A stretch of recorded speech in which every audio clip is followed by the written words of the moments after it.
Hello, everybody. I'm Bob. I'm in Thailand and going to talk about racism a little bit today. Maybe I've got it, maybe I don't, maybe you do or don't. Let's think about it.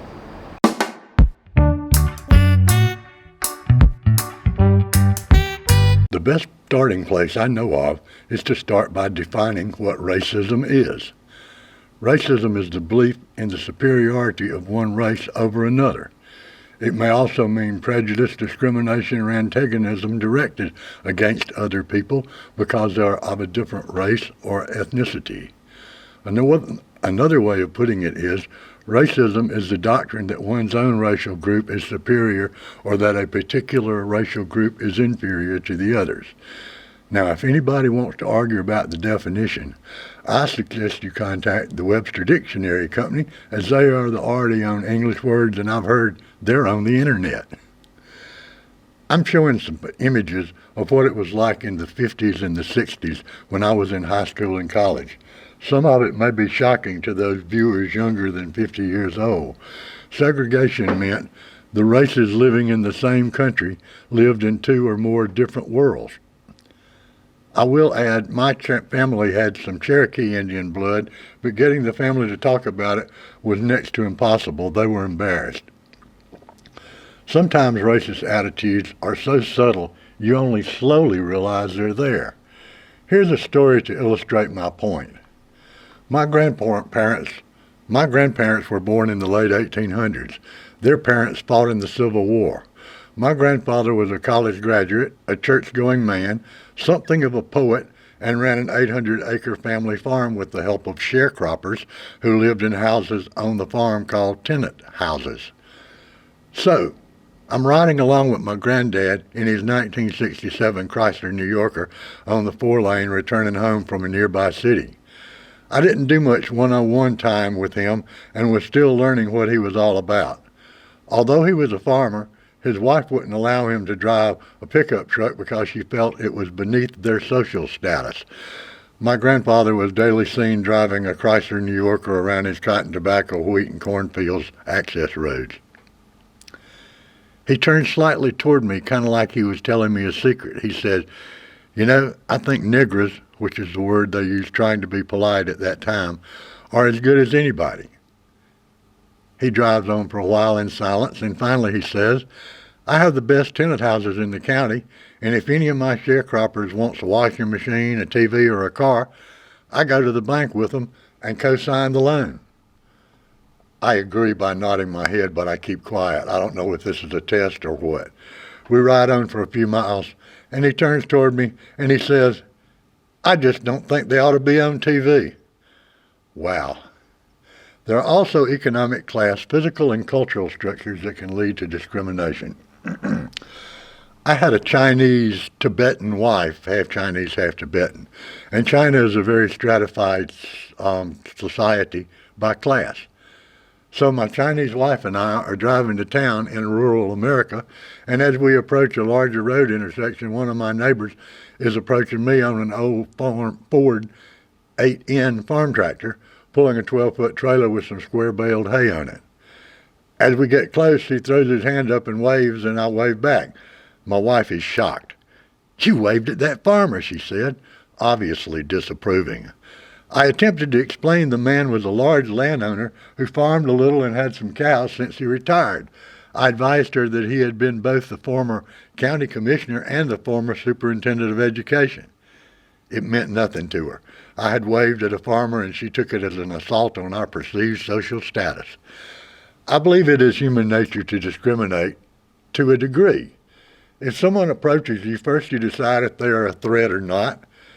If it's a person of the opposite sex, you might decide if they're a suitable companion or if you'd like to talk to them. If they are spouting complete nonsense or behaving in a sociopathic manner, you discriminate by leaving, avoiding them, or electing them president. In this way, discrimination is somewhat normal, may be useful, and everybody does it naturally. But isn't there a line when excessive discrimination is hurtful, dysfunctional, and stunning? That's certainly the case with farting.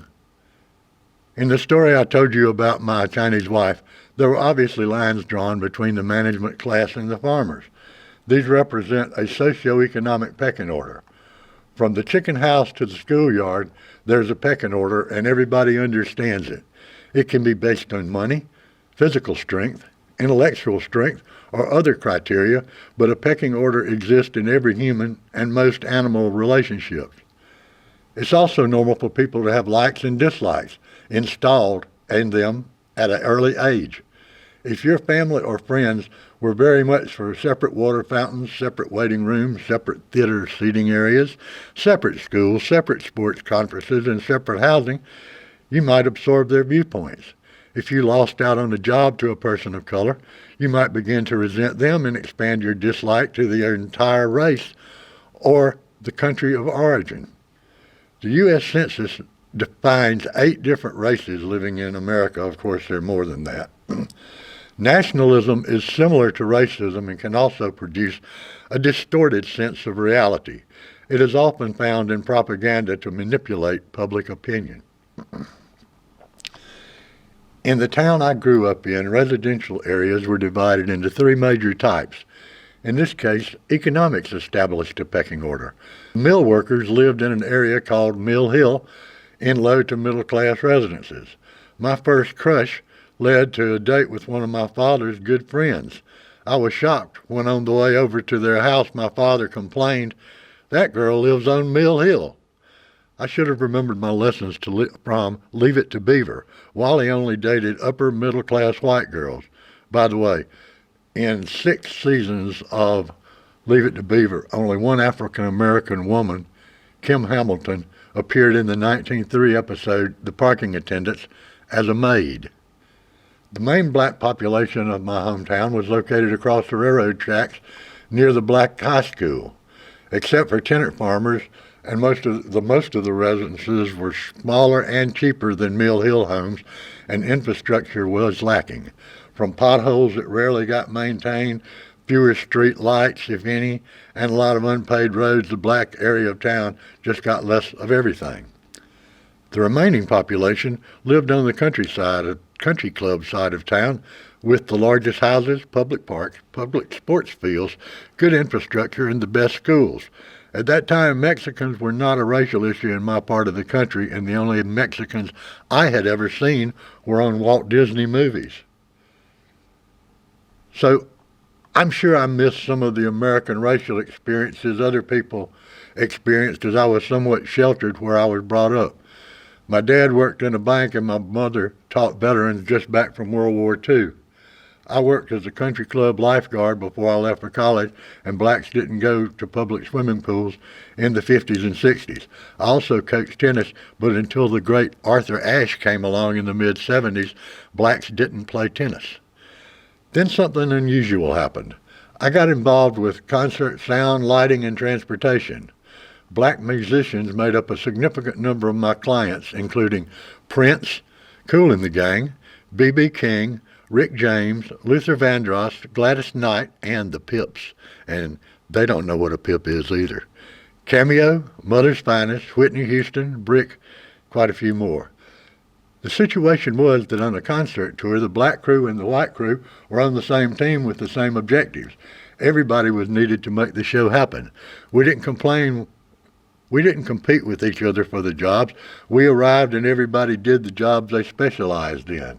There are rigging, lighting, sound, stage, set, wardrobe, and even catering crews that are on call. But we weren't competing for jobs or attention. We were a team putting on a show. So now that we laid the groundwork for it, and although if asked, I would think I'm a lot less of a racist than many people, but I have a set of unique experiences that contributes to my viewpoint. I would like to go along with the conclusion that I am not a racist except for this experience. Back around 1980, there were a string of black children murders in Atlanta. The production manager of Brick contracted our sound company about providing sound reinforcement services to several bands playing for a Save the Children benefit concert. Jimmy Walker, the kid Dynamite, was on the bill along with several well-known local artists. As many of you know, when one band finishes their set and the next band comes on stage, there is a break when microphones are moved to the next act's equipment. While I was setting up the audience mixer for the next band, a well-dressed black gentleman came to me and said, "I'd like to say a few words while you prepare for the next band." I said, "Who are you?" He said, "Andrew Young." Now, I could have told myself I was being a responsible guy and didn't want to take a chance on some nutcase getting on stage at the event, especially since there were people who were emotionally charged about the murdered kids, but that choice really belonged to the stage manager or the production manager, not me. I have no excuse. So I think, holy shit, this Andrew Young guy was America's United Nations representative, the mayor of Atlanta, and a former member of the U.S. House of Representatives, and I didn't recognize him. Of course, I cooperated and we all lived on, but if I asked myself honestly, would I have asked, "Who are you?" if it was an equally well-dressed white or Latino or Asian dude? I can't answer that question with conviction. I just don't know. We all might be damaged.